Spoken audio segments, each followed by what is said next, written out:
Bueno, entonces paso en limpio esto, así queda. Por un lado, el sujeto es superior al objeto. Pero por el otro, en cuanto el objeto es conocido, es idéntico al sujeto. Entonces parecen ser dos eh, ideas contrarias. Y habría que ver en realidad si son contrarias. Porque una cosa es decir que el sujeto es superior al objeto, y otra cosa es decir que el objeto, en cuanto es conocido, es idéntico al sujeto. Quizás no sea lo mismo, y en este sentido quizás no sean contrarios, pero en principio se presentan como ideas contrarias. Y eso es lo que hace difícil este momento en el que estamos de perificio. Y entonces les decía, esta segunda idea, la de que el objeto en cuanto es conocido se identifica con el sujeto, descansa o está, digamos, se apoya en esta razón que es que el sujeto cognoscente, que es esencialmente intelecto, o lo que ocurre con el sujeto cognoscente, que es esencialmente intelecto, es lo mismo que ocurre con Dios a un nivel general, que es que todo lo que está en Dios es Dios, porque Dios es una naturaleza simple. Todo lo que está en el intelecto es el intelecto, porque el intelecto es una naturaleza simple. Y esto vale para el intelecto humano, que eso es lo que se está de alguna manera empezando con lo que se está jugando acá, pero vale para el intelecto divino, si es que se lo puede llamar intelecto. Y esto es algo que se dice específicamente en este pasaje que vamos a empezar a leer ahora. Bueno, entonces vamos a leer el texto.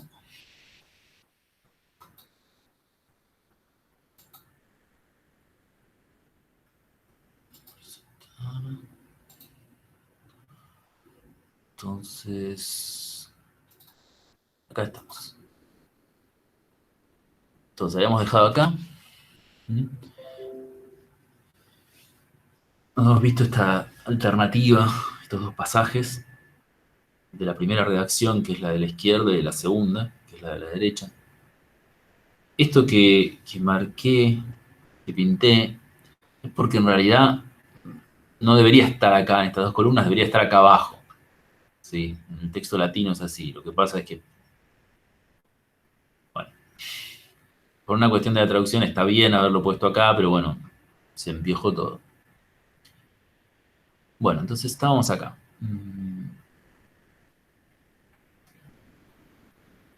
No veo con qué claridad, dice el discípulo, no veo con qué claridad, no veo con claridad qué media, qué hay entre el conocimiento y las realidades mismas de las que es conocimiento.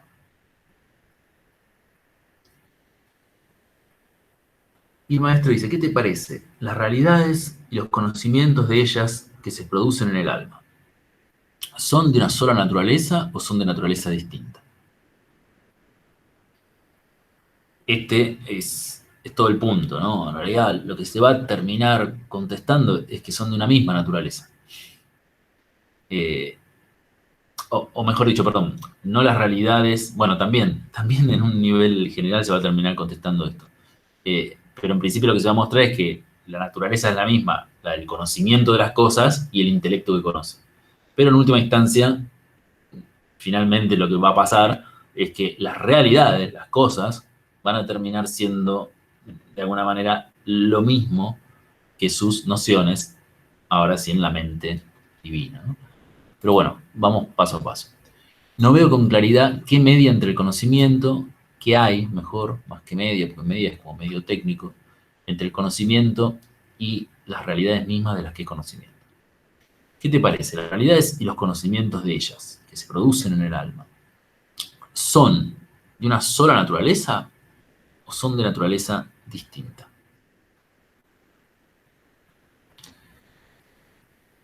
de naturaleza distinta. En efecto, ¿cómo la especie corporal, verbigracia de un animal o de una hierba o de un árbol, va a ser de la misma naturaleza que el conocimiento de dicha especie que se produce en una naturaleza incorpórea?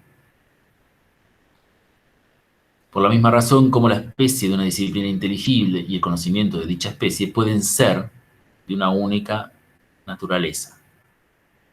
Acá, esto lo marqué porque en realidad el texto latino dice, texto es fieri, que es voz pasiva, ser hecho, cómo pueden devenir, cómo pueden ser hechas de una misma naturaleza. Es interesante porque instala, digamos, la idea de una creación, más que ser. Porque si uno dice cómo pueden ser de una única naturaleza, bueno, pasa desapercibido. Cómo pueden devenir, cómo pueden ser hechas de una única naturaleza, demuestra que son hechas. Luego, si son de distinto género o naturaleza y no son del mismo, por favor dime cuál de ellas piensas que se debe poner en un lugar más eminente.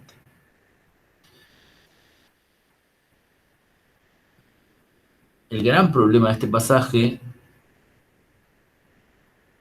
para volver a repetirlo, pero con otras palabras, es este. Primero, que es dialéctico. O sea, que el discípulo siempre va a empezar de alguna manera contestando, empieza contestando algo que al final no va a terminar no aceptando, ¿no? Bueno, como en cualquier diálogo más o menos filosófico, ¿no? Es como la esencia misma del diálogo, que alguien diga no y que después de un proceso termine diciendo sí.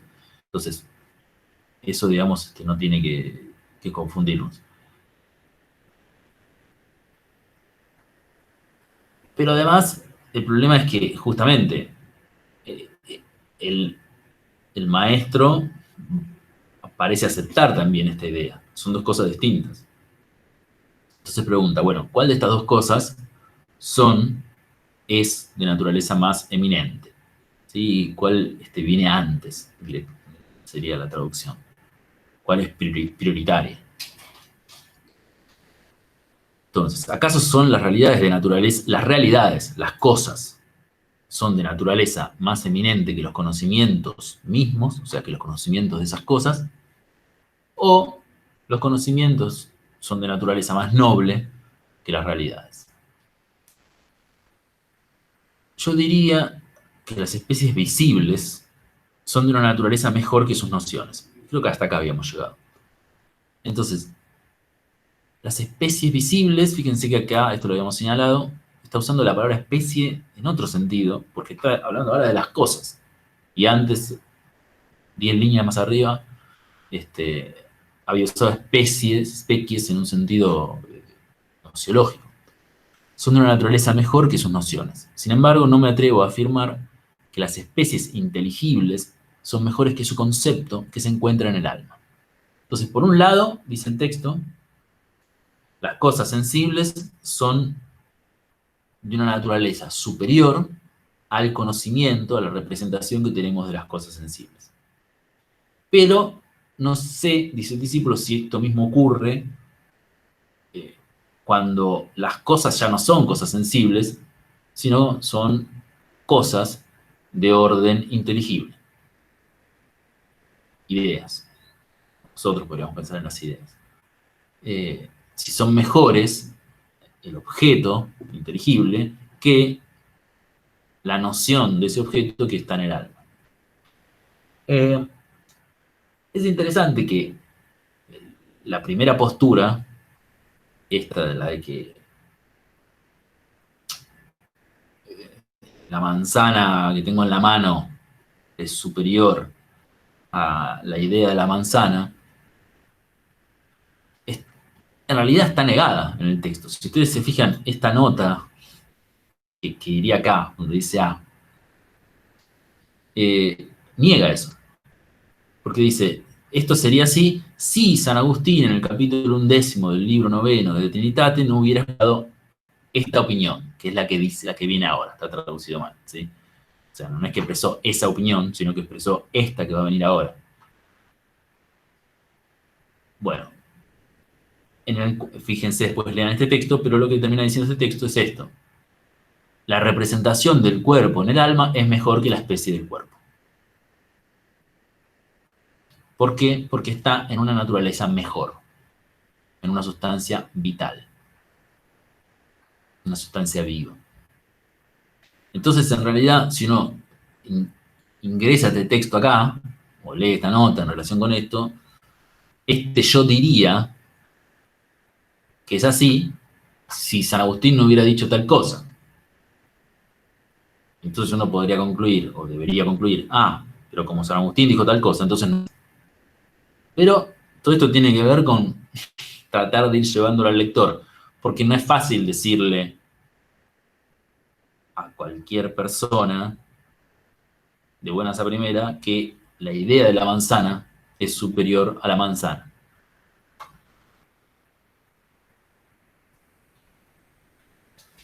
Entonces, no sé si en cuanto a los objetos inteligibles, la noción que hay en el alma, el intelecto, es superior o no a los objetos mismos. Pues la razón enseña que uno conoce el ser mejor que lo que es conocido. Bueno, acá hay escalamitoso, acá les puse el texto, dice, pues lo que intelige es mejor que lo que es inteligido, enseña la razón. Acá, evidentemente, es rarísimo, como ustedes ven, porque no solo está mal traducido, sino que además tampoco es castellano, ¿no? Es como, o por lo menos es rarísimo, ¿no? Es como que la persona que lo tradujo tenía un matete en la cabeza.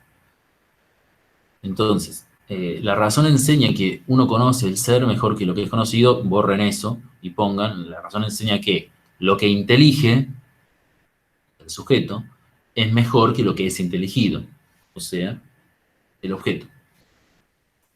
Pero si el conocimiento de todas las realidades subsiste en la sabiduría divina, acá hay, fíjense que inmediatamente se pasa a hablar de Dios. ¿Por qué se pasa a hablar de Dios? Porque esta especie de axioma, ¿sí? Es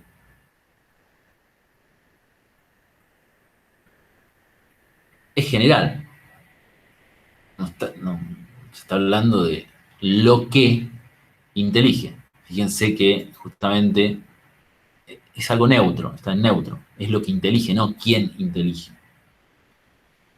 Pero si el conocimiento de todas las realidades subsiste en la sabiduría divina, no me pronunciaría temerariamente afirmando que ese conocimiento es incomparablemente mejor que todas las realidades de las que proviene el conocimiento. O sea, no cabe duda, si tengo alguna duda en el caso del ser humano, cuando pienso esto mismo, aplicándolo en el caso de Dios, si lo considero un intelecto, entiendo que las nociones que están en la mente divina son, esto que dice acá, incomparablemente mejor que todas las realidades de las que proviene el conocimiento.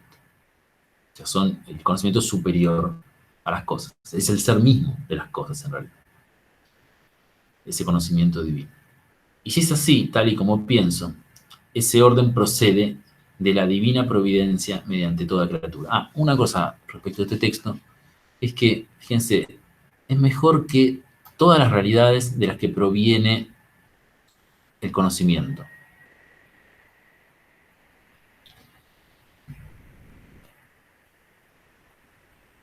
En realidad, el conocimiento divino no proviene de la realidad. Esto ocurre, o debería ocurrir en el caso del ser humano. En el caso del conocimiento divino, el conocimiento precede a la realidad.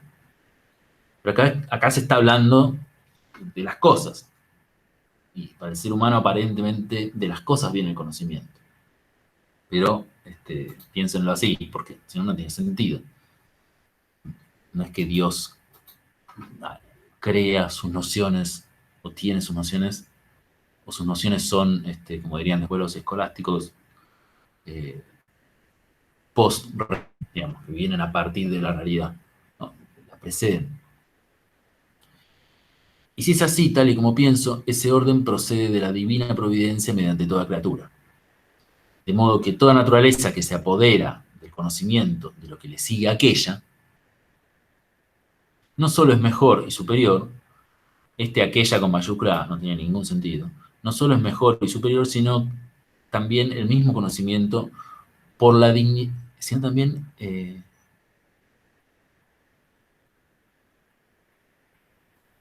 claro, está mal redactado, sino también el mismo conocimiento por la dignidad de la naturaleza en la que se encuentra, aventaja mucho a la realidad de la que es conocimiento. Esta coma no va.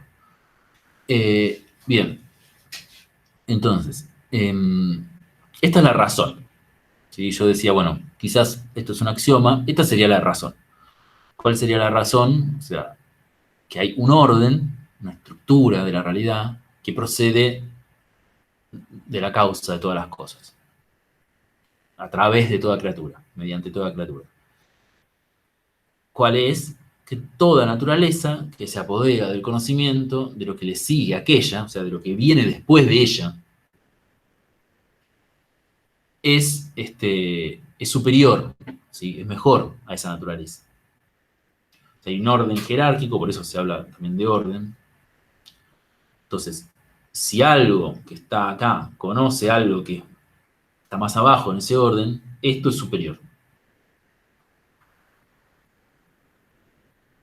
Y por eso diré con mucha facilidad que el conocimiento de las realidades inteligibles es más antiguo que las mismas realidades inteligibles. Entonces,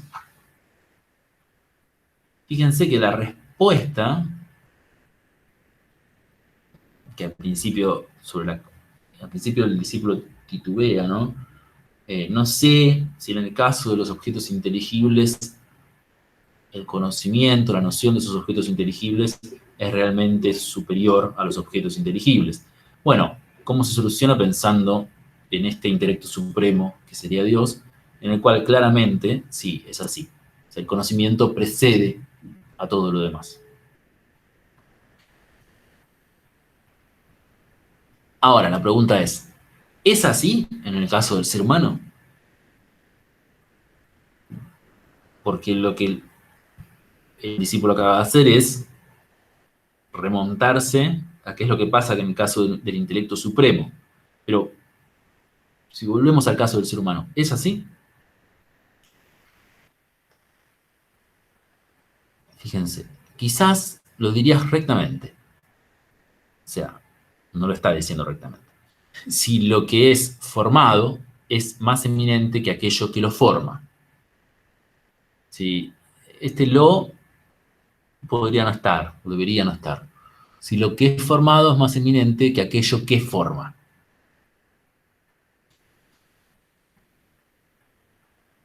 ¿Por qué pones esa dificultad? Fíjense que ahora cambiaron los términos. O sea, hasta ahora es lo que es inteligido, lo que intelige es superior a lo que es inteligido. Ahora la pregunta pasa a ser, ¿lo que forma es superior a aquello que es formado? Si uno relaciona estas dos categorías, claramente entiende que, y, y para Luhmann es así, que inteligir, entender, es determinar. Y en este sentido es formar. Entonces por eso se cambian los términos. Pero entonces la pregunta tiene que ver con el ser humano. ¿Por qué? Fíjense, porque parece que el conocimiento de las artes que se encuentra en el alma es formado por las artes. Entonces, las artes, esto sería el objeto, la disciplina, es el objeto. El alma es el sujeto, ¿sí? Entonces uno, de acuerdo a lo que dijo el discípulo arriba, uno diría, bueno, el alma es superior a las artes, es superior al objeto que entiende. Y sin embargo, lo que parece que ocurre es que las artes, el objeto, forma al sujeto, lo determina. Pareciera que ocurre eso.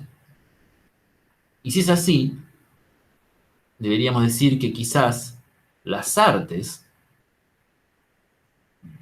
si las artes son las que forman al sujeto, quizás deberíamos decir, y acá es donde todo se vuelve muy extraño, que las artes inteligen al sujeto. Entonces, esto que en principio se presentó hasta ahora como, como un objeto, como algo inteligible, en el sentido de que puede ser inteligido, ahora se está presentando no solo como algo inteligible, sino que ahora se está presentando también como algo quizás inteligente.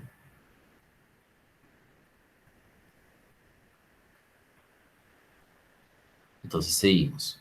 Pero, si por un argumento totalmente seguro te persuadieras de que el conocimiento no se forma a partir de las artes, sino que las artes se forman a partir del conocimiento, quizá tu razonamiento progresaría correctamente. Entonces, si podés probar lo contrario, es decir, que no es el alma la que se modifica, la que se determina al conocer, sino que se modifica y determina al conocer, es lo que el alma conoce. Lo cual es rarísimo, ¿no? Porque, o bueno, no, pero conocer matemáticas, ¿me modifica o yo modifico las matemáticas al conocerlas?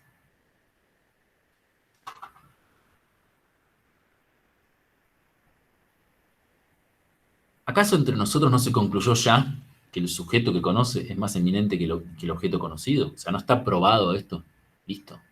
En realidad, bueno, que se concluyó. Dime, por tanto, dime, por tanto, ¿es el conocimiento adquirido de la inteligencia el que conoce el arte liberal o por el contrario es el arte liberal el que conoce el conocimiento al conocimiento adquirido? Bueno, acá es donde aparece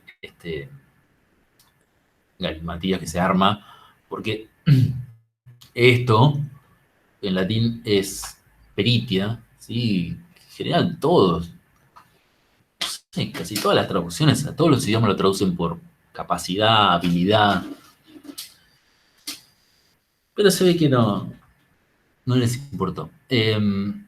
Y bueno, y se da esta tríada de la que voy a empezar a hablar ahora. Mens, peritia, disciplina. Disciplina sería el arte liberal, el objeto, que tiene que ver con la idea de aprender, ¿sí? Por eso esa raíz, ¿sí? Que está en discípulo también. La mens es claramente el intelecto humano, o el intelecto de algo. Y ahora aparece este término medio que hasta ahora quizás no había aparecido, que es el de la capacidad. Entonces está el intelecto, la capacidad de inteligir o adquirir un conocimiento y el objeto del conocimiento, que ahora en realidad no sabemos si llamarlo objeto o llamarlo solo objeto. Entonces,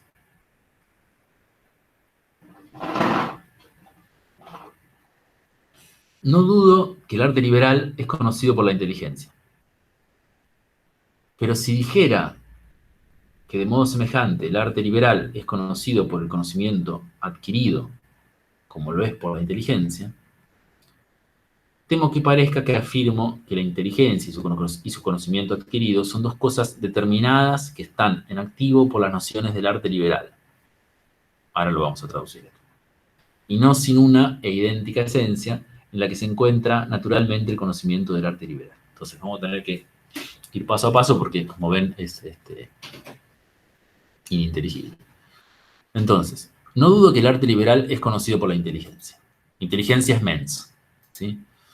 Entonces, el arte liberal es conocido por la mente. Es como dice, bueno, yo no dudo que en cierto sentido del arte liberal, la disciplina, no dice arte liberal, dice disciplina. La disciplina es conocida por la mens. Pero, si yo dijera que de modo semejante la disciplina es conocida por la peritia, por la habilidad, como lo es por la inteligencia, temo que parezca que afirmo que la inteligencia, la mens y la peritia son dos cosas, y esto es lo que hay que traducir de nuevo, determinadas que están en activo por las nociones del arte liberal. Acá, pensé que había pegado el texto, ahí lo traigo, un segundito.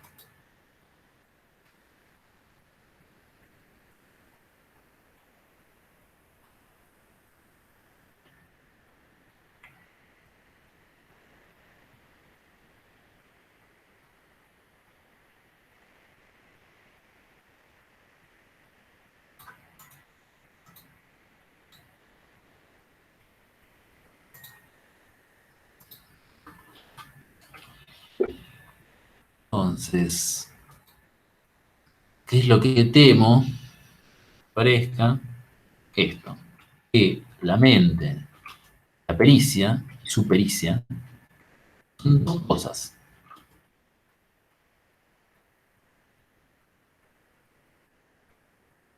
Son dos cosas, vamos a ver. Son dos cosas que están o que son vigentia, o sea, como que están en vigencia en el sentido de, de que tienen como la fuerza de la existencia, algo así sería, ¿sí? Porque tiene esta raíz de wi, de fuerza. Están en vigor por las nociones de la disciplina, o sea, como parecería entonces que estas son dos cosas distintas, ¿no? La mente y la peritia, y no una y la misma esencia, en la cual naturalmente inhiere el conocimiento de la disciplina. Eso sería lo que habría que poner. Después, fíjense de corregirlo. Este,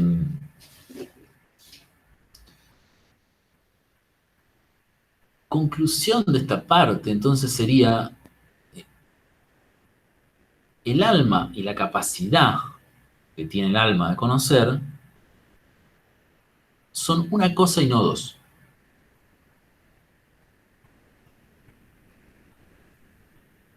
Y a lo que se va a querer llegar, o a lo que se va a llegar, es a que el alma y el intelecto, perdón, la mente y la capacidad de conocer, la pericia, son una misma cosa, pero también al final vamos a ver que estas tres cosas son en realidad como una misma cosa, incluso el objeto.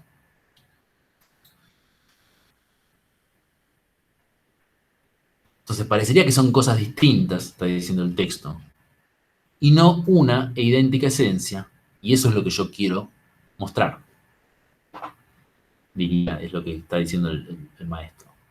Ahora bien, si la verdadera razón me enseña que la inteligencia y la mente y la pericia no son dos cosas, sino una y la misma, me veo obligado a contestar que todo lo que es conocido por la mente también es conocido por la pericia, por la habilidad. Y al punto se seguirá que la pericia, la mente, la habilidad, o mejor, que la inteligencia dotada de habilidad es de una naturaleza más eminente que el arte liberal que ella conoce, la disciplina, el conocimiento que ella conoce. Si los sujetos que conocen tienen prioridad sobre los objetos conocidos. Entonces, eso por una parte. Entonces, en ese sentido, estamos en esta parte en la que, esto que acabo de decir, el sujeto es anterior, prioritario respecto del objeto. La mens y su pericia son prioritarias, son prioritarias respecto de su objeto, que sería la disciplina, el arte liberal. Ahora bien, si dijera que el arte liberal, esta sería como la segunda opción. Estos textos en el perificio en donde se empiezan a dos posibilidades son de los más complejos. Si dijera que el arte liberal, conocido por la inteligencia, que posee el conocimiento adquirido, conocido por la mente, que posee la pericia, es un sujeto intelectivo, Chan, ¿sí? Acá está dicho con todas las letras, o sea, la disciplina, el objeto, es un sujeto intelectivo. Estaría obligado a concluir o bien que la inteligencia que posee un conocimiento adquirido y el arte liberal que ella conoce son dos sujetos intelectivos, o sea, hay dos sujetos cara a cara, yo y las matemáticas.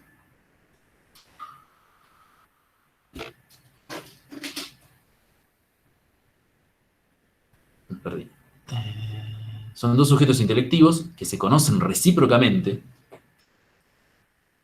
y dos objetos inteligibles que son conocidos el uno por el otro. O sea, son a la vez mens y disciplina y arte liberal, a la vez sujeto y objeto. Objeto una de la otra, sujeto una para la otra.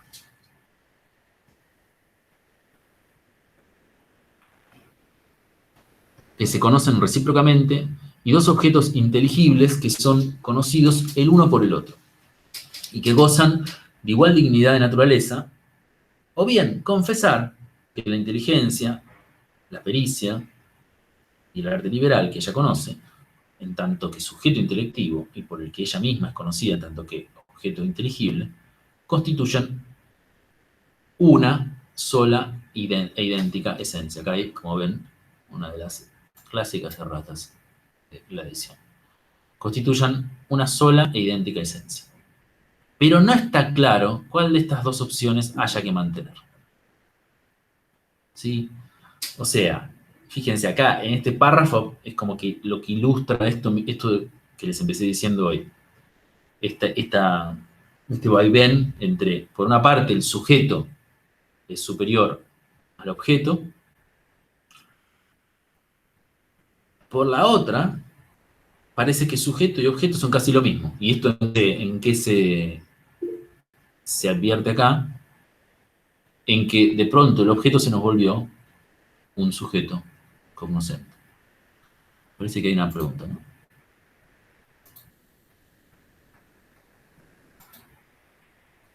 Profe, era yo que tengo todo el tiempo problemas con internet, se me conecta, Ah, se desconecta. Te lo quería, perdón. perdón, porque te voy a molestar para que me vuelvas a aceptar en algún momento. Ah, no hay problema, no hay problema, no hay problema. Dale, gracias. Igual no te preocupes que queda grabado y después. Sí, sí. Bueno, entonces. Hasta acá vamos. Siento como que estoy como en una especie de. Subiendo una montaña con un micro gigante. Bueno, vamos. Entonces. No. Este es. Tengo que volver a. Ahora les muestro, ¿eh? ¿Cómo es esto?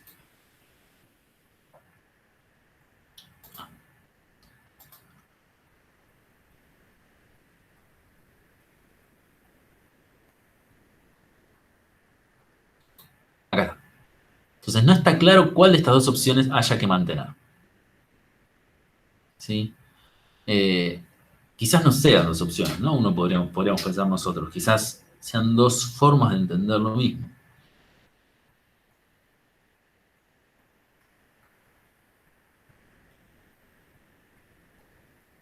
En realidad, yo creo que todo el punto está acá.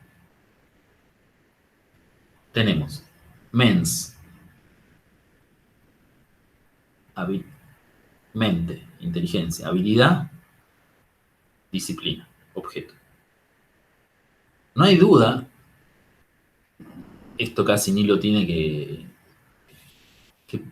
no le da muchas vueltas a esto, que la mente y su capacidad son lo mismo. para Eriúgena no hay duda de que es así. Esto, para él, dicho en términos griegos, es la usía y su dynamis son idénticas, son una sola cosa, por más que yo pueda distinguirlas. Ahora, el tema es esto que quedó acá, el objeto.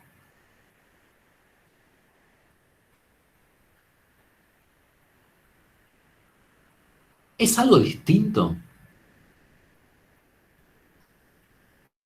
de nuestra habilidad para conocerlo? O sea, ¿en cuánto objeto? Podríamos preguntarnos, ¿es algo distinto de nosotros en cuanto a objeto conocido?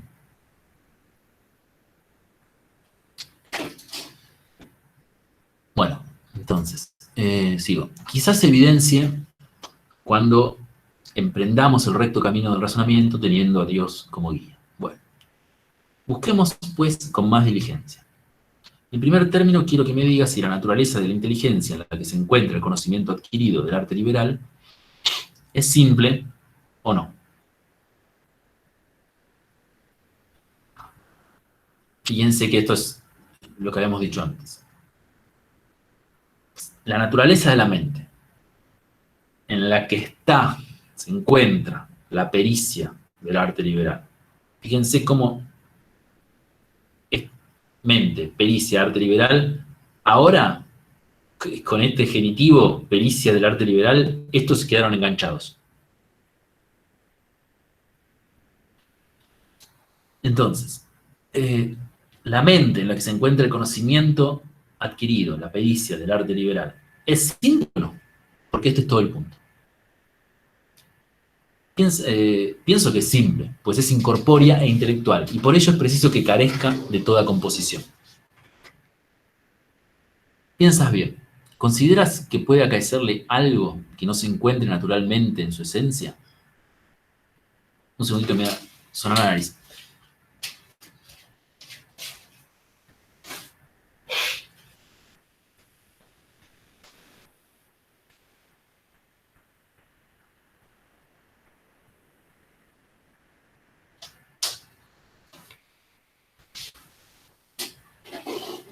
Entonces, ¿consideras que puede acaecerle algo que no se encuentra naturalmente en su esencia? Esta es una pregunta que en el primer libro del Perificium, ¿no?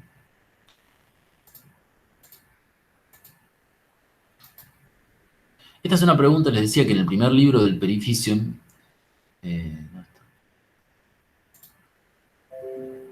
un segundito,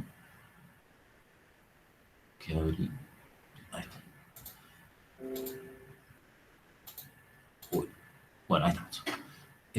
¿Consideras que puede acaecerle algo que no se encuentre naturalmente en su esencia? Esta es una pregunta que en el primer libro del Perificium se hace cuando se está analizando la cuestión de si Dios crea. Y si para Dios el crear es un hacer. Y entonces el crear, en cuanto a hacer, es un accidente. Es un accidente de la usía, que es Dios. Y se entiende, se dice, que en realidad Dios no puede tener accidentes. No puede pasarle algo a Dios. Y además no solo eso, sino que de alguna manera sería como un compuesto entre usía y accidente, entonces no sería simple. Entonces, acá de alguna manera se está preguntando lo mismo. ¿A la mente le puede pasar algo? O sea, ¿puede tener accidentes? ¿Qué quiere decir? Que hoy no conozco este texto de Eriúgena, pero hoy lo conocí. Entonces, aparentemente la mente tiene accidentes. ¿Qué es lo que dice el discípulo ahora? Ciertamente así lo estimo. Pues veo que le sobrevienen muchas cosas. Verbigracia se mueve temporalmente, en tanto que ella no es temporal. Le sobreviene el conocimiento adquirido del arte liberal, en tanto que en un momento determinado posee este conocimiento. En otro es considerada como carente de dicho conocimiento, en un momento se presenta como sabia, en otro como ignorante. Ahora ayer, en otro momento, emprende rectamente el camino de la razón, y muchas otras cosas de este tipo, ¿no? Esto es claro, la descripción. O sea, sí, al intelecto humano le pasan cosas, cambia de estados. Luego, no se encuentra en la naturaleza de la inteligencia el conocimiento adquirido de la... Entonces, ¿qué concluye a partir de eso el maestro? Lo siguiente. Entonces, luego, no se encuentra en la naturaleza de la inteligencia el conocimiento adquirido del arte liberal, ni naturalmente el propio arte liberal, sino que los dos provienen desde el exterior a partir de los accidentes. Sí, entonces no es que el arte liberal es una potencia, es una capacidad del ser humano, ¿sí? Por eso dice no se encuentra por naturaleza la pericia del arte liberal, ni tampoco naturalmente el propio arte liberal. Fíjense que está usando naturalmente en el sentido de lo que ya viene como de fábrica, sino que los dos provienen desde el exterior a partir de los accidentes. Tanto la capacidad que tengo como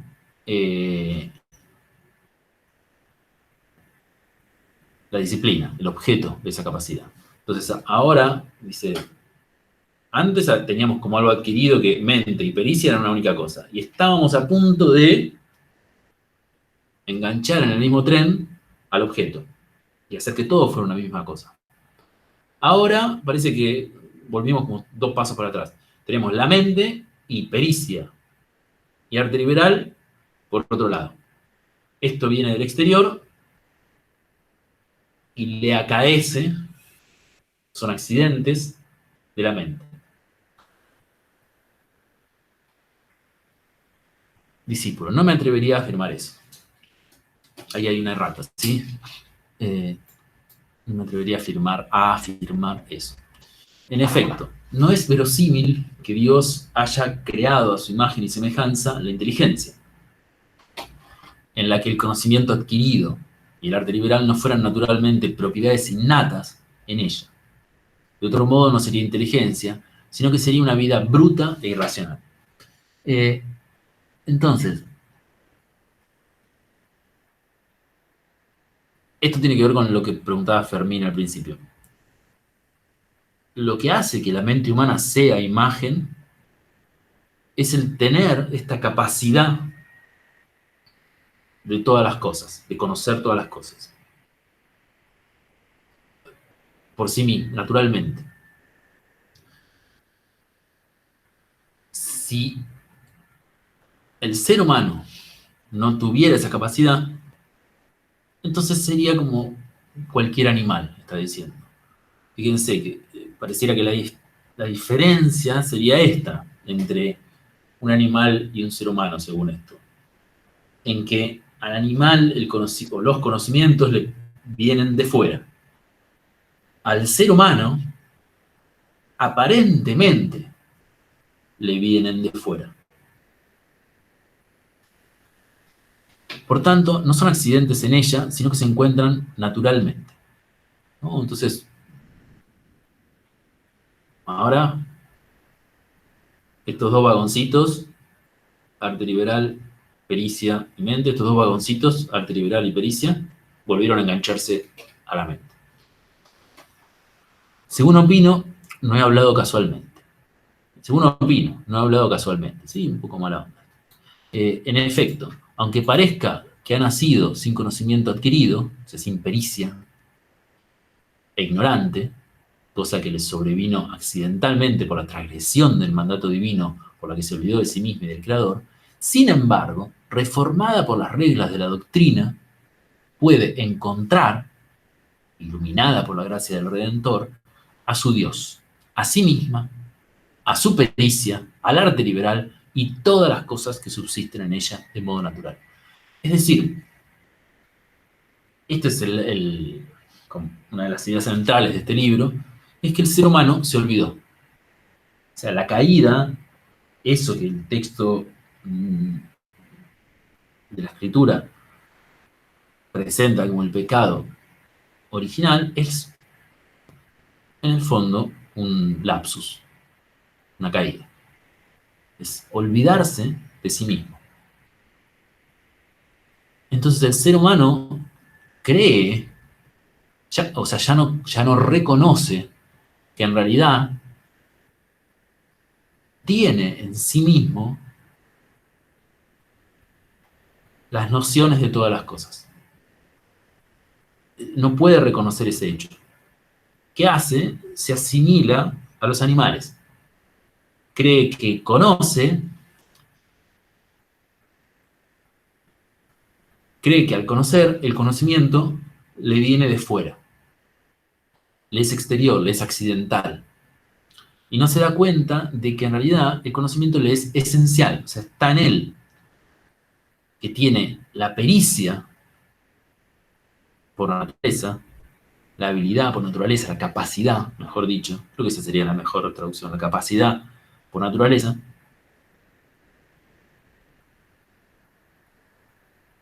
y que lo único que tiene que hacer es desarrollarla. Bueno, lo único, es un montón, pero la puede desarrollar. ¿Cómo es que se puede dar cuenta, cómo puede hacer este clic? Bueno, no es un clic. Tiene que estar reformado por las reglas de la doctrina, o sea, tiene que esforzarse intelectualmente por la educación, ¿sí? Y a la vez tiene que tener una pequeña ayudita del Redentor, ¿sí? Esto es como... es la idea que Diógenes tiene de la gracia. O sea, no hay, como hay en el último Agustín, como esta idea de que todo es gracia, sino que la idea de Diógenes es más oriental, que es esta idea de que hay una sinergia, una colaboración.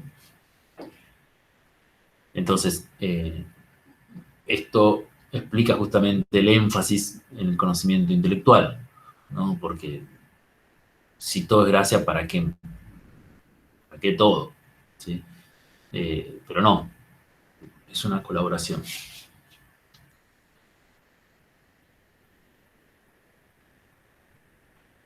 Así pues, queda por examinar cómo se encuentran en esta inteligencia el conocimiento adquirido y el arte liberal.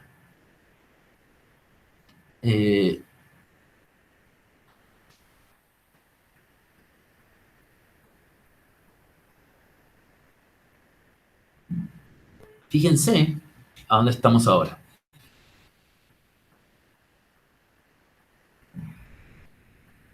Primero se habló de la relación que había entre la pericia, entre la capacidad y la mente. La mente y su capacidad. Pero ahora ya estamos hablando de la capacidad de conocer el arte liberal. ¿Cómo es que esto, como un bloque, está en la mente? Es interesante eso. Porque, ¿qué es lo que pasó? Esta capacidad no es una capacidad indeterminada. Es la capacidad de conocer el arte liberal, la disciplina. Y en ese sentido es que, de alguna manera, la disciplina, que en principio parece un objeto externo, está ya naturalmente en la mente humana. ¿Acaso se encuentran como cualidades naturales que perciben los reflejos del rayo divino? ¿O se encuentran como sus partes sustanciales en las que consiste la naturaleza de la inteligencia? De modo que, está muy mal, de modo que la inteligencia, la pericia y la disciplina sean una trinidad de una única esencia. ¿Sí? Entonces, fíjense, es una cualidad, y con esto lo que está diciendo es que es, de nuevo, que es una especie de atributo o algo más o menos esencial. Como si pudiéramos distinguir una esencia, que sería la mente, y otra cosa distinta que sería su capacidad de conocer el arte liberal. Por un lado podría ser eso.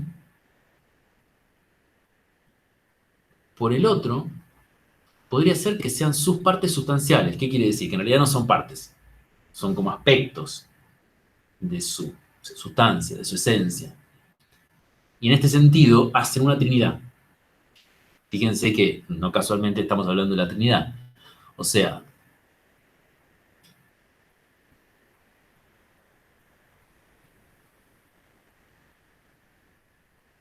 son tres cosas que son distintas y no distintas. Yo creo que la segunda opción, en efecto, para mí es evidente que son una trinidad sustancial y connatural. Así pues, la inteligencia conoce su conocimiento adquirido, su pericia, y el arte liberal, y es conocida por su conocimiento adquirido y por el arte liberal, por su pericia y el arte liberal. No la esencia, sino la existencia, pues de otro modo esa trinidad no sería coesencial y recíprocamente igual. Bueno, entonces, si fuera así, si estas tres cosas fueran una única cosa, entonces no podríamos decir que la mente conoce, pero el arte liberal no conoce.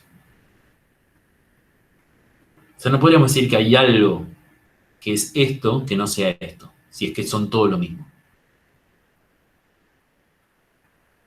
Entonces lo que tenemos que decir es que cada uno de estos tres aspectos, de estas tres personas, pueden hacer todo, o sea, son a la vez sujeto y objeto del conocimiento.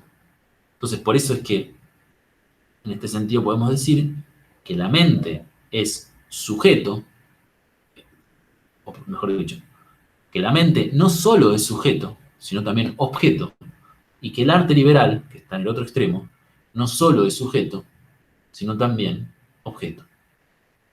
Y ahora acaba de meter en el combo, lógicamente, a la pericia. La pericia también es a la vez sujeto y objeto. Todos son a la vez todo.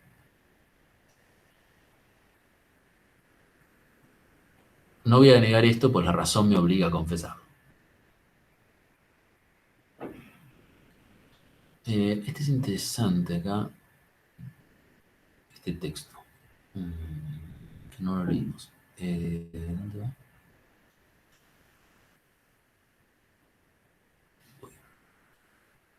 No estoy viendo la letra A. Acá. Esto no lo pasamos por alto. Dice, había dicho,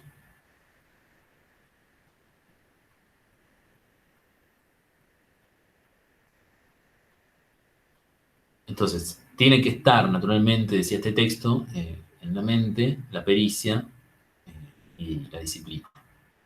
Y abajo está esta notita.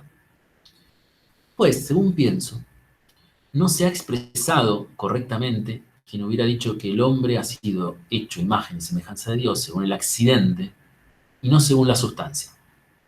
Sobre todo porque vemos que el entendimiento y la razón se encuentran sustancialmente en la propia sustancia. ¿Qué quiere decir que según el accidente y no según la sustancia? No es que el ser humano es imagen de Dios accidentalmente, o sea, por una parte suya, sino por su misma esencia.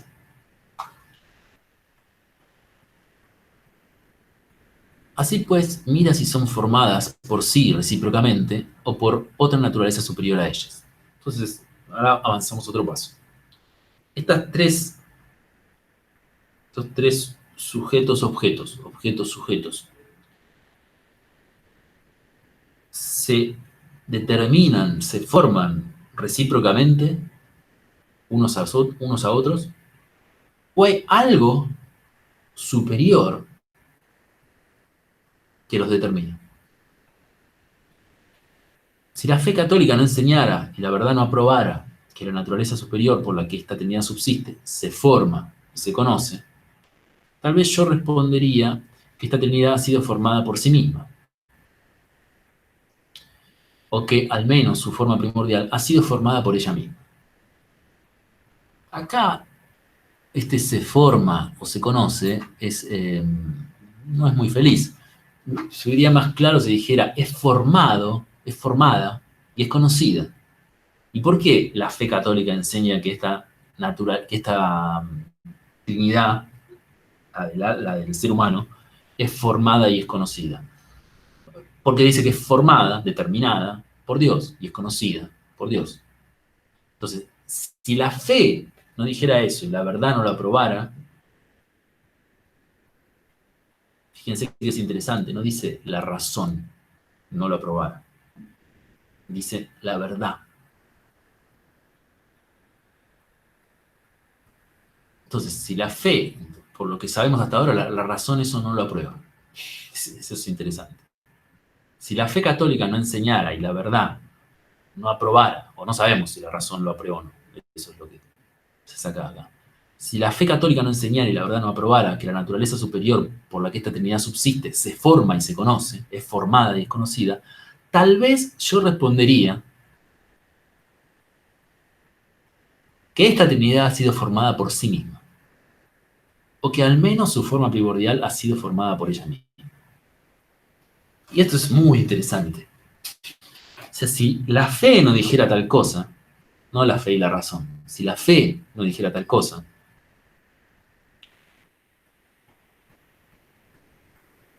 ¿qué pensaría yo?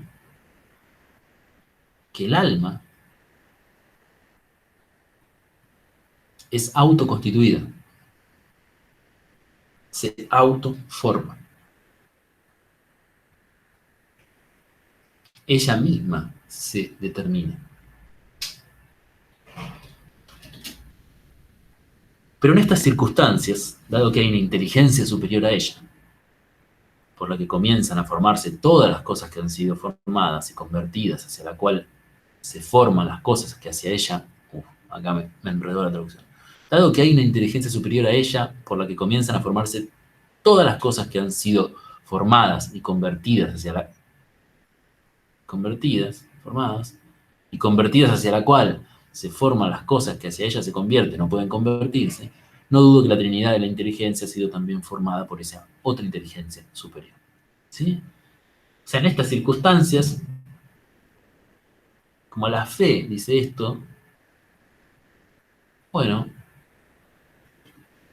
digo que la Trinidad de la inteligencia, la Trinidad, mens, peritia, disciplina, es formada por otro.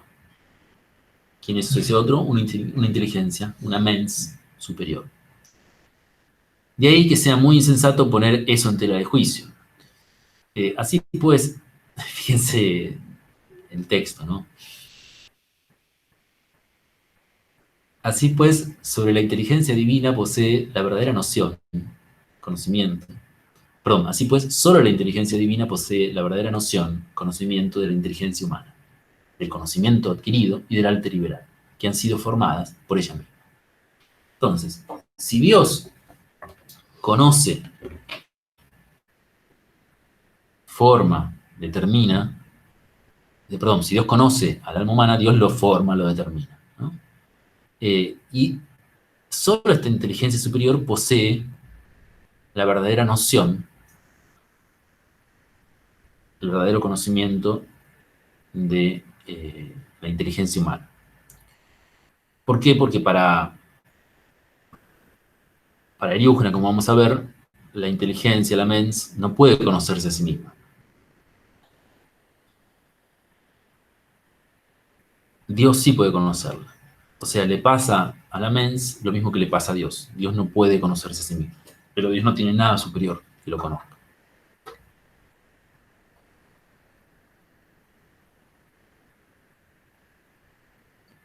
Fíjense que retrospectivamente, o sea, lo que se está diciendo acá, si uno a partir de acá vuelve a leer este párrafo de acá y vuelve a leer esa opción que fue descartada, ¿qué estaba diciendo esa opción que fue descartada?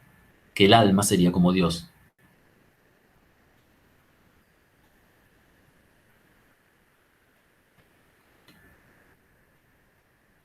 estas cosas yo tiendo a pensar que no son casuales.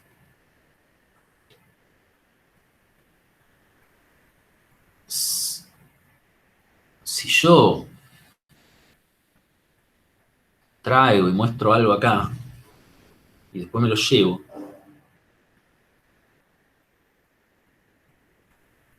no dejé de mostrarlo.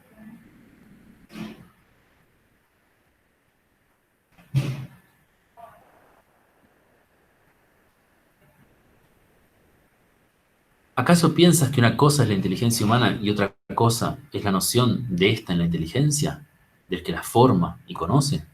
Bueno, ahora volvimos a ese plano macro. Entonces,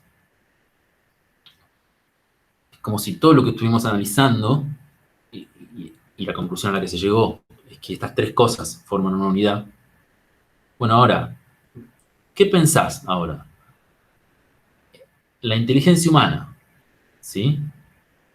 ¿Es una cosa distinta o no de la noción del conocimiento de esta inteligencia humana en la mente divina? Es como si dijéramos otra vez, el objeto es algo distinto del objeto en cuanto conocido en la mente. De ningún modo. Aún más, entiendo que no hay otra sustancia propia del hombre, sino la noción precontenida en la mente del artífice. O sea, no solo, o sea, son lo mismo, pero ¿qué quiere decir esto? Que su misma su sustancia propia es esa. O sea, su ser es ese conocimiento en la mente divina, esa noción que antes de que fueran creadas todas las cosas, las conoció en sí mismo. Y que ese mismo conocimiento era la sustancia verdadera y única de todas las cosas que han sido conocidas, puesto que creadas perfectísimamente en ella, subsisten eterna, puesto que creadas perfectísimamente en ella subsisten eterna e inmutablemente.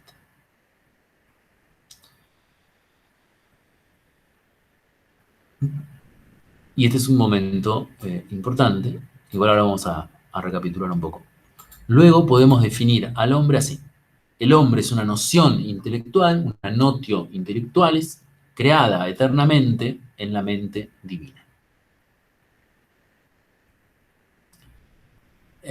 Fíjense todo este punto.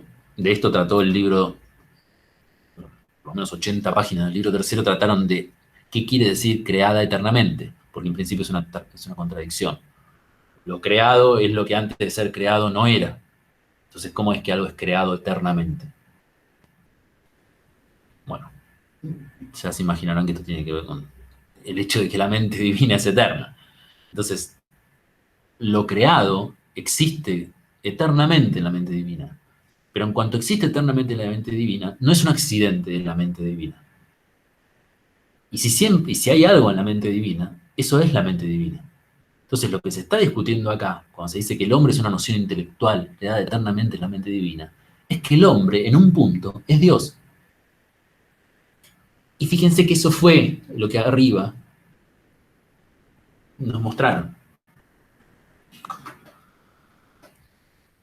Es una definición de hombre muy verdadera y probada. Y esto es buenísimo lo que sigue. Y no solo del hombre, sino que también es la definición de todas las cosas que han sido creadas en la sabiduría divina. O sea, es como, claro, es una definición grosa, pero lo que uno esperaría de una definición es que fuera solo del hombre. No, es de todo. Entonces, esto que es como la gran definición, ¿qué hace? Lo contrario de lo que nosotros le pedimos a una definición. Nosotros le pedimos una definición que me diga qué es esto, que lo recorte del resto de la realidad. Esta definición es buenísima porque no recorta al hombre respecto del resto de la realidad. Y uno puede preguntarse, ¿por qué? Porque toda la realidad está en el hombre es toda la realidad. Entonces una buena definición del hombre, la mejor, es la que no lo recorta. La mala es la que está acá abajo, la que se analiza en la nota, la que Diógenes analiza en la nota, que es el hombre es animal racional, mortal, etcétera, etcétera. Eso lo recorta.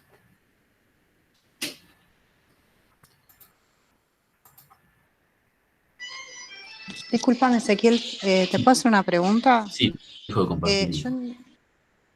Disculpame, no, Sí, es que yo dale. entré tarde y me está costando engancharme en la lectura de los textos porque no veo como en la pantalla dice presentación de Ezequiel, pero no veo los textos. Igual yo tengo tu traducción, no sé si estás leyendo de ese No, libro. Ah, no, ok. no. Bueno, ¿A los demás pero les no pasa te lo lo mismo? pueden ¿No pueden leer. ver el texto? No, yo lo podía ver. Ah, no sé qué decirte, Fernanda. Fíjate, no sé si estás por ahí, estás en un A mí celular. me aparece como, no, estoy en la compu y Fíjate en algún interpretando, pero lugar, mira, si vas abajo, lo único que se me ocurre es que están los 3 puntitos que dicen más opciones abajo a la derecha, y ahí hay algo que dice cambiar diseño. Quizás si toqueteas algo ahí, te aparecen, pero todo lo demás lo ven. Bárbaro. Bueno, está bien. A ver, lo vuelvo a presentar y toquetea algo ahí a ver si te cambia algo. Dale. Mirá, ahora Gracias. tendrías que estar viéndolo en este momento. Fíjate si Ahora, toqueteas algo ahora ahí. lo veo. Ah, ok. Ahora lo veo. Perfecto, sí. Mil gracias. De nada. Disculpa. Ezequiel, Sí. yo no terminé, hay una cosa que no me terminó de quedar clara, que es, pero justo creo que lo mencionaste, pero justo me anduvo medio mal la conexión. Y es esta cuestión de que Dios de alguna forma determina al ser humano, Sí. pero el ser humano es como imagen de Dios. No sé, es como que hay algo que no me termina de quedar claro si es como que si somos imagen de Dios, si Dios no puede determinarse a sí mismo, o esto que nosotros no tenemos la capacidad para conocernos a nosotros mismos, porque Dios tampoco puede, no sé, conocerse en su totalidad, me imagino. Como cómo es que estamos determinados en ese sentido. ¿Se entiende la pregunta? Determinado en un sentido muy, a ver, determinado. Cosas que son sinónimos. Determinado, inteligido, formado. O sea, entender algo es determinarlo. Y es formarlo. Es una idea, digamos, ultra idealista de lo que es entender algo. O sea, entender no es una capacidad o un gesto receptivo. No es como si acá hubiera una valija y vamos metiendo cositas, o no sé, una tabula rasa en la que vamos escribiendo cositas.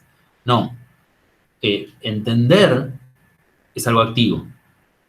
Entonces, entender es formar algo, moldearlo, si quieres, determinarlo.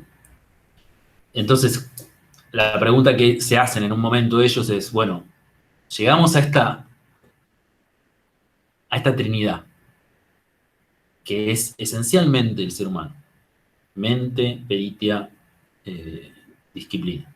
Llegamos a esta Trinidad. Esta Trinidad es autoconstituida, se autodetermina, o sea, existe por sí misma, o es determinada, es creada, es entendida por algo. Y entonces se dice, bueno, no, la fe nos dice que tenemos que aceptar que es entendida, que es determinada. La fe y la verdad nos dice que tenemos que aceptar que es determinada, que es entendida. Si no, yo diría que no.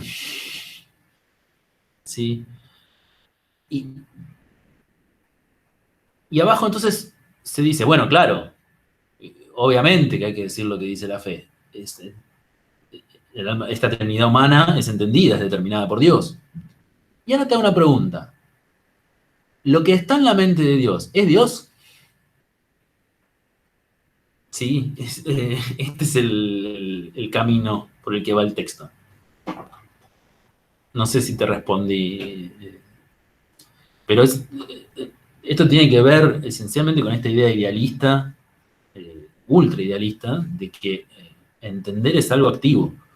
Y no solo eso, sino que para Eriúgena, y esto en un punto también en el caso del ser humano, entender es algo activo, no solo nociológicamente.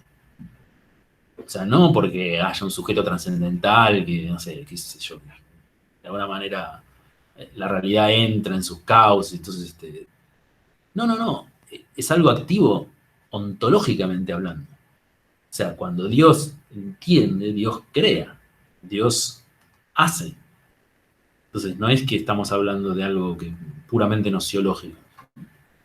Alguien preguntó algo. Hola, no sé si se Sí. escucha. ¿Qué tal, Leonardo? Vos tenés que poner el texto, ¿no? Te iba a preguntar eso, si lo pongo Sí. ahora o... Quería terminar este pasaje largo y que vos pusieras al final. Justo te iba a decir eso. Un Dale. segundito. Esperá que acá Jessica pregunta otra cosa. Me cuesta un poco entender este movimiento de separar la capacidad y las artes liberales de la mente para después volver a unirlas. Sí, no te puedo ayudar con eso porque todo el texto, digamos, está hecho, digamos, jugando con eso, entre separarlas y volver a unirlas.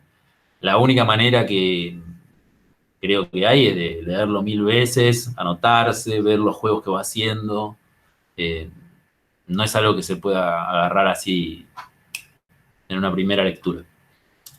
Bueno, terminamos de leer este pasajecito y vamos a la exposición de Leonardo. Entonces,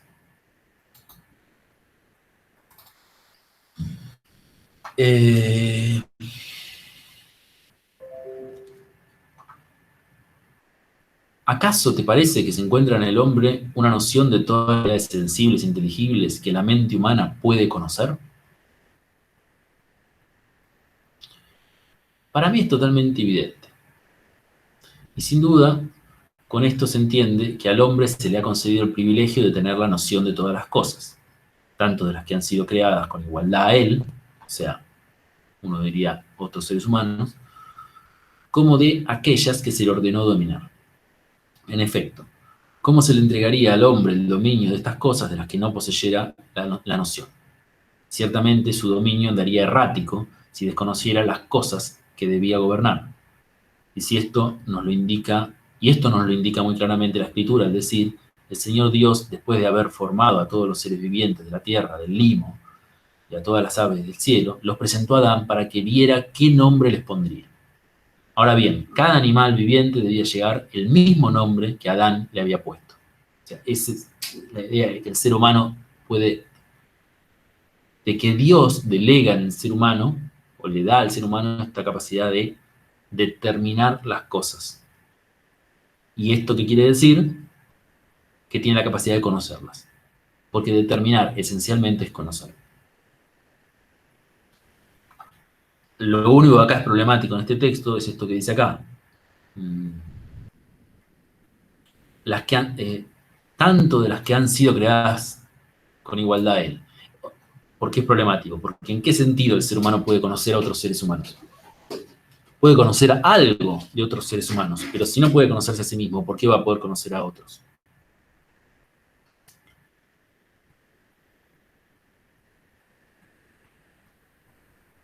Bueno, acá viene toda la explicación, ¿no? Dice para que viera, esto es, para que conociera qué nombre les pondría. Fíjense, esto es cómo él analiza el texto. Ver es igual a conocer.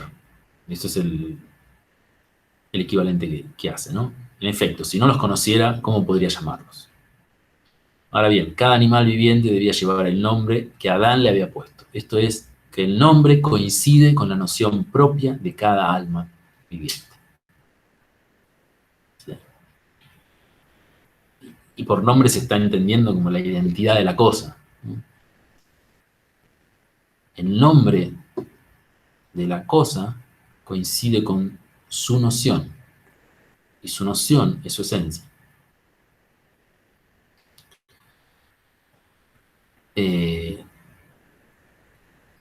Es interesantísimo este pasaje porque uno en principio podría entender lo siguiente. Yo creo que una mala lectura de este pasaje sería entender, acá Eliúgena es muy ingenuo. Piensa que el nombre de las cosas corresponde a la esencia de las cosas. O sea, nunca se enteró de que existía, del nominalismo. Y creo que sería una lectura tonta porque la obra empieza diciendo, bueno, el mejor nombre para la totalidad es aquel que en griego se dice physis y en latín natura. Nadie más consciente que Diógenes de que los nombres son convencionales, arbitrarios. En todo caso, habría que ver cuál es el punto que quiere establecer acá él. Estoy seguro que no es que pájaro responde a la esencia del pájaro. Este sonido, pájaro. Porque además, ni él mismo sabe qué nombre le puso a Adán. Qué sonido. Pero sí, el punto del texto es que hay un elemento intelectual en nombrar algo. Y que eso quiere decir que hay un conocimiento de algún tipo, una actividad intelectual de algún tipo que determina. Y ese es el punto del texto. Y el otro punto del texto es que esa determinación es esencial. No es un reflejo, no es que el ser humano tiene el conocimiento de las cosas como si fuera un espejo. No, más bien las cosas son un espejo, en el sentido de que reflejan esa esencia, lo que llamamos cosas, refleja esa esencia, ese nombre que Adán les dio, que el ser humano les da, el ser humano, Dios a través del ser humano les da. Creo que esa sería la idea. Bueno, con esto terminamos el pasaje que es el más complicado. Después les diría que lo vuelvan a leer. Y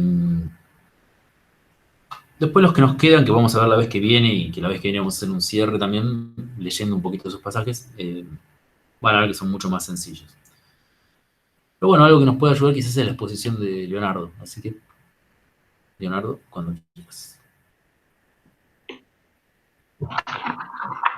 Bueno, se escucha, ¿no? Sí. El texto que me tocó a mí es que se llama El hombre eriugeniano entre Adán y San Juan, de Pablo Moret.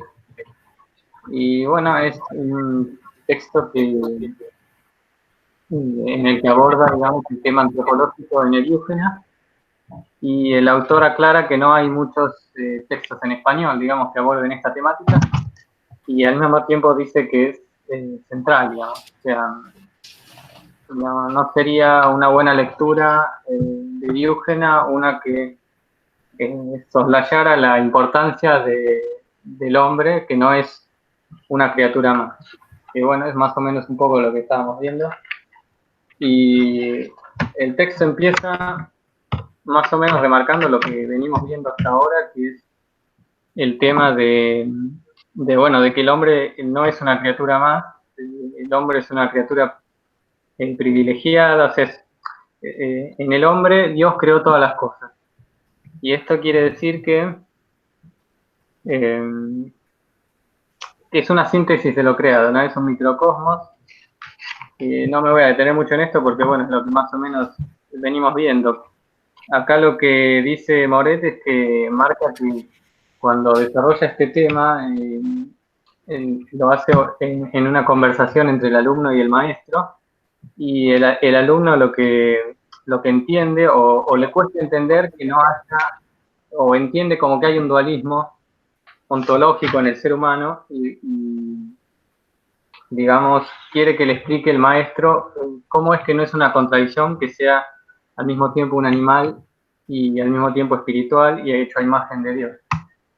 Y lo que aclara el maestro de esa cuestión es que, bueno, parece así, parece generar un dualismo ontológico, pero no habría, digamos, la naturaleza del hombre es simple y no tiene que verse esta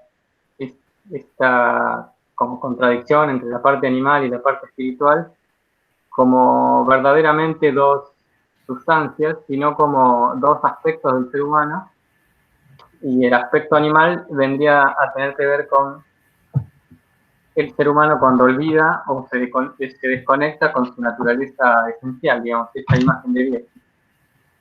Entonces, bueno, esa parte lo que aclara es que se plantea esa contradicción para demostrar que no hay una contradicción, ¿verdad? O sea, como para acceder a un punto de vista, podemos decir, superior.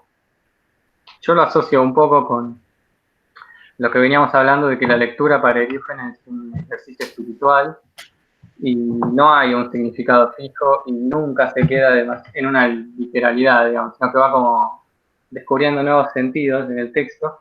Entonces, es como un procedimiento de Diógenes marcar como una contradicción y demostrar que no hay una contradicción. Como si fuera la manera ¿cómo puedo decir? De transmitir algo que no es fácil de transmitir, digamos, o sea, sin caer ni en eliminar la contradicción, ni en quedarse en esa tensión como si fuera absoluta. Entonces, dicho esto, se aclara que microcosmos no es, al igual que vimos en Gregorio de Niza, no tiene que ser entendido como ligado al cosmos material, digamos. Es síntesis de todo lo creado, lo angélico y lo animal, y al mismo tiempo lo esencial en el ser humano es ser una imagen divina, y esa es la razón por la que concentra toda la realidad. O sea, en realidad es ser una noción intelectual en la mente divina, como veníamos viendo. Entonces pasa Moret al tema del autoconocimiento. Y dice, bueno, que esencialmente el carácter de Dios se transmite al carácter del ser humano. Digamos, el carácter de incomprensible que tiene la esencia divina es la misma que tiene la esencia humana, porque es hecha, ahí radica el ser imagen, digamos. Entonces, ahí, bueno, se inspira en la teología de Dionisio.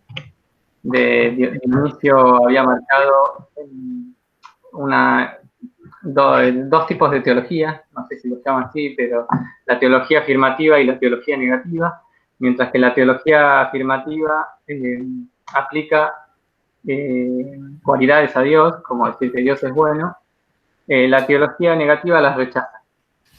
Dice que Dios no es bueno y la razón de que lo rechaza no es una privación, digamos, no es que a Dios le falte eso, porque si a Dios le faltara lo bueno, si no fuera bueno en sentido privativo, no podría ser causa de lo bueno. Entonces es como que la teología negativa y la teología afirmativa como si se corrigieran mutuamente, y ahí es que Diógenes propone un tercer tipo de teología que como que las reúne a las dos, que sería la que usa el super o hiper delante de la cualidad, digamos. Dios sería súper bueno o hiper bueno, y eso no quiere decir que se está diciendo algo de la esencia divina, porque justamente esta teología es una síntesis de las otras dos. Entonces quiere remarcar que decir que Dios es hiper bueno, en este caso sería decir que está por encima. No tiene que entenderse como que se está hablando de Dios. ¿Sí? Y en ese sentido pasa el tema de las categorías y dice que en las categorías pasa exactamente lo mismo. Ninguna categoría puede ser aplicada propiamente a Dios, ni siquiera la categoría de ser. Y esta es la razón de por qué Diógenes llama a Dios nada. E interpreta que, como considera que es la mejor manera de interpretar la creación de la nada, es como que crea el universo a partir de sí mismo, y la nada hace referencia a la nada que es Dios mismo, ¿sí? A la nada de la que todo surge, podemos decir. Y en ese sentido, bueno, esa nada y ese carácter sobreesencial tiene una consecuencia, que es que, bueno, de Dios no se sabe, de Dios se sabe qué es, en el sentido de que existe, pero no se sabe qué es, o sea, no podemos decir nada acerca de eso. Y lo mismo viene a decir Eriúgena, se traspasa la imagen divina, que es el ser humano, por lo que después es exactamente lo mismo. El hombre sabe qué es, tiene como una evidencia de su existencia indubitable, pero no sabe qué es, ni puede saber qué es. Escapa a su comprensión y no hay una manera de saber qué es, de conocerse a sí mismo, salvo Dios, que digamos que puede conocer el ser humano. Entonces pasamos al tema de la caída, que para mí resultó muy compleja porque, bueno, el autor considera que Diógenes no da una respuesta convincente del tema del mal, digamos. No da una explicación del mal. El mal termina apareciendo en su sistema como la causa y el efecto de la caída. Y cuando se quiere, o cuando expresa algo acerca del mal, o del posible origen del mal, lo que dice es que el mal es, como podríamos decir, un movimiento irracional de la voluntad humana hacia lo sensible, digamos, y es lo que precipita la caída. Y lee el pasaje de la Biblia como que el origen del mal está en cuando Adán se queda dormido y Dios crea a la mujer de la costilla de Adán, y él narra o interpreta esa parte como, bueno, la mujer no es el origen del mal, la serpiente tampoco, son símbolos del movimiento de la caída, o sea, hacia lo sensible, pero el mal sería en sí mismo ese movimiento irracional, y en ese caso radicaría en la voluntad libre del ser humano. Y por otro lado, Diógenes habla como si el mal viniera de afuera, en determinados pasajes. Entonces no termina de quedar claro, y el autor dice que no es una respuesta convincente. Lo que sí queda claro es que a partir de la caída se da la división de los sexos, el cuerpo corruptible y el olvido de Dios por parte del ser humano y el olvido de su propia esencia. Al mismo tiempo, Eriúgena relaciona la caída con la doble creación que ya aparecía en Gregorio de Nisa. Entonces, en ese caso habría dos hombres, el hombre angélico, a imagen de Dios, y el hombre corruptible, caído. Y bueno, tendría ahí el mismo problema que quería explicar Gregorio de Nisa, ¿no? ¿Cuál es la relación entre la imagen, entre el hombre hecho imagen y el hombre caído, digamos? Pero bueno, Eriúgena acá también se da ese movimiento en el que se plantea una contradicción y en cierta manera se demuestra que no es tal, digamos, porque lo que Eriúgena, en lugar de solucionar ese problema, avanza a que no hay una desconexión total, digamos. Introduce una nueva división que sería la división entre el hombre interior y el hombre exterior. Y esta división tiene la ventaja de que es como que ilustra o quiere significar que aún el hombre caído puede acceder a lo inteligible, digamos, o a la parte superior, digamos. O sea, que la caída no es una desconexión total, digamos.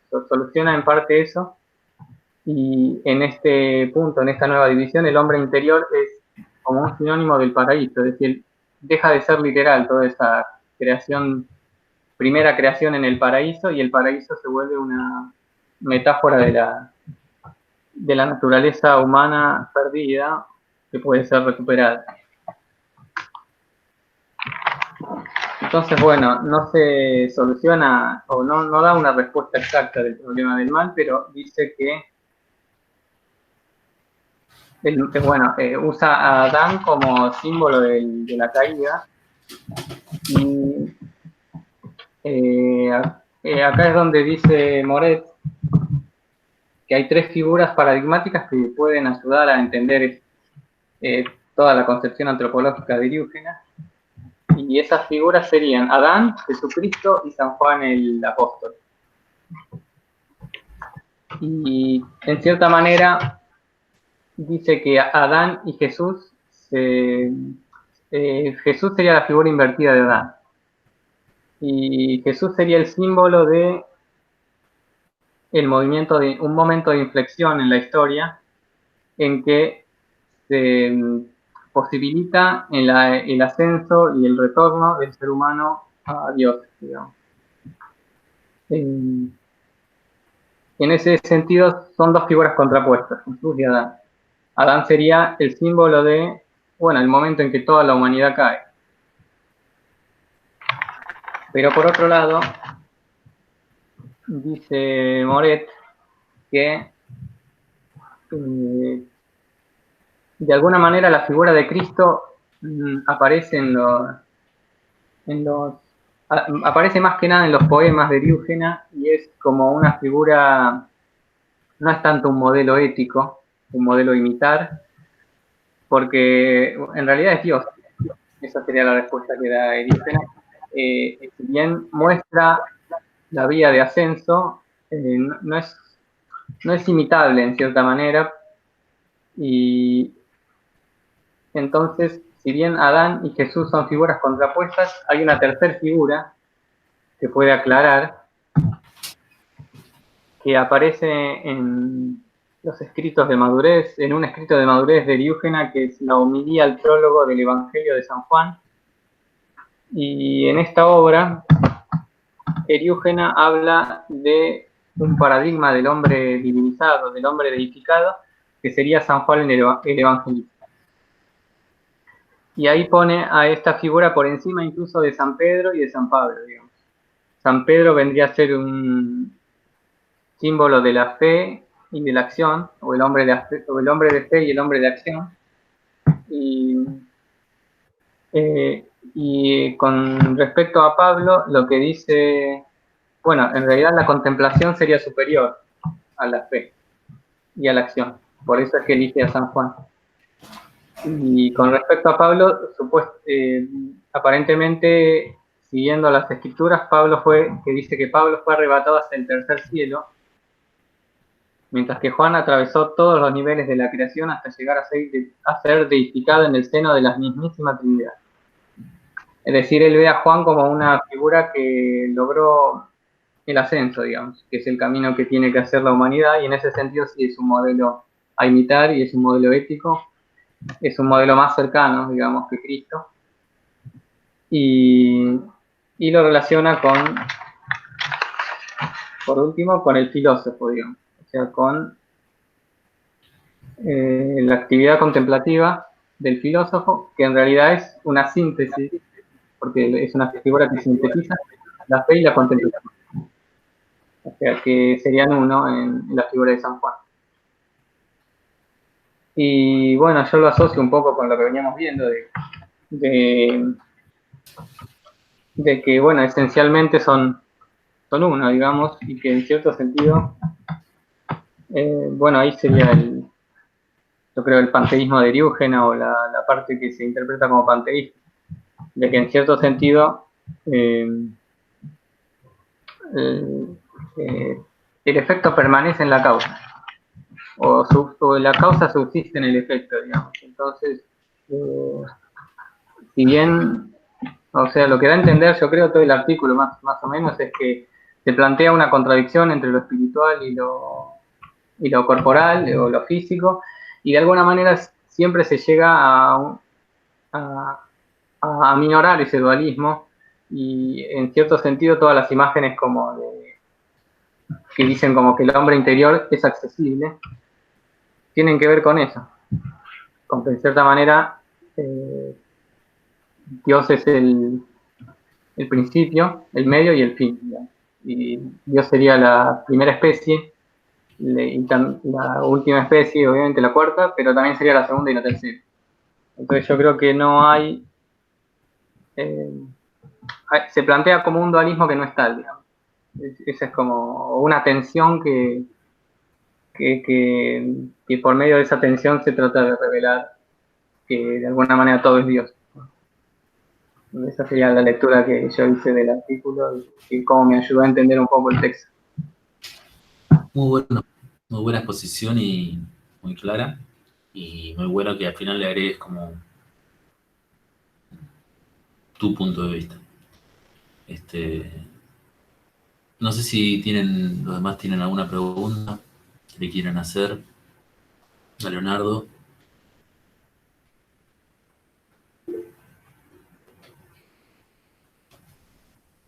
Ahí te agradece. Sí. Está muy bueno el artículo.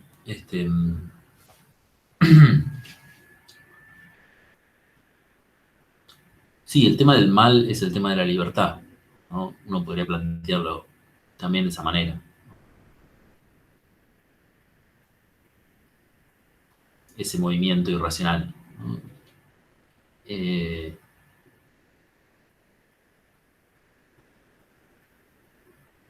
Bueno, entonces, hoy yo les voy a subir al campus la consigna del parcial de, de prácticos. Va a ser comentar un textito del libro cuarto, un textito que no hayamos leído. En ese sentido, voy a tener en cuenta que no lo leímos, ¿sí? Simplemente como que lo lean y a partir de eso lo comenten, pero usando, digamos, de alguna manera todo lo que venimos charlando. Muy simple, ¿sí? Porque aparte, sobre todo porque tengo entendido que el parcial de teóricos no es simple. Entonces, acordamos que el de práctico fuera mucho más simple. Entonces, un texto del libro cuarto, ¿sí? No uno que hayamos leído juntos.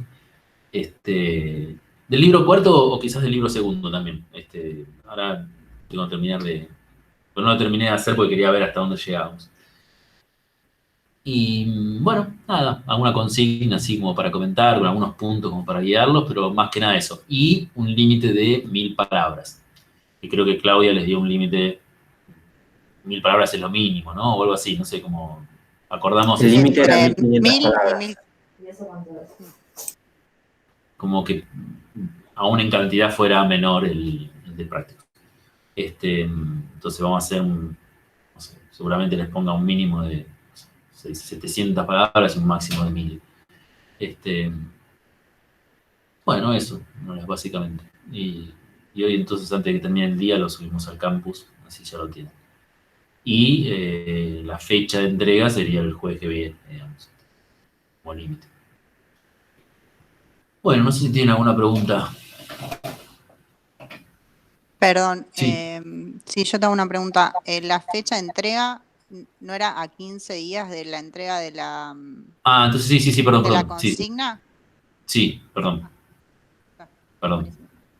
Gracias. Claro, sí, es el 4 de agosto, creo que es, ¿no? No me acuerdo. Sí, yo lo había puesto, se los había mandado en algún mensaje, ¿no? En la bibliografía complementaria, ¿hay alguna así en específico, la que está en el campus, o hace falta, no hace Yo la falta? que subí, para hacer el parcial. Sí. No, la idea es que no tengan que leer, obviamente que les va a servir. Son textos sencillos, o sea, sencillos, son difíciles, pero digo, no son una locura. Y que les va a servir para leer el texto y para fijar un montón de cosas, digamos, tener más claridad. Pero si ustedes leen el texto solamente y ellos revisan lo que dijimos en clase, con eso debería bastar, porque la idea es leer el texto. Genial, gracias. ¿Alguna otra pregunta? Bueno, entonces nos vemos el jueves que viene, ahí vamos a leer un poquito los textos que faltan, que son cortitos, y a propósito de esa lectura hacemos un cierre. Toda esta parte, a ver, creo que hay en el chat. Ahí está. Bueno, Una pregunta Sí. cortita nada más. Entonces vos con este no estás trabajando. la vez que viene sí, los textos que les di son textos que están ahí, la vez que viene, digamos, los pasajes, voy a trabajar con eso. Ok. Bueno, gracias. ¿Sí? Todo esto que leímos hoy no está traducido hoy. Bueno, entonces nos vemos la semana que viene. ¿Sí? Gracias. Gracias, chao, chao. Chau. Chao, gracias. Chao, chao.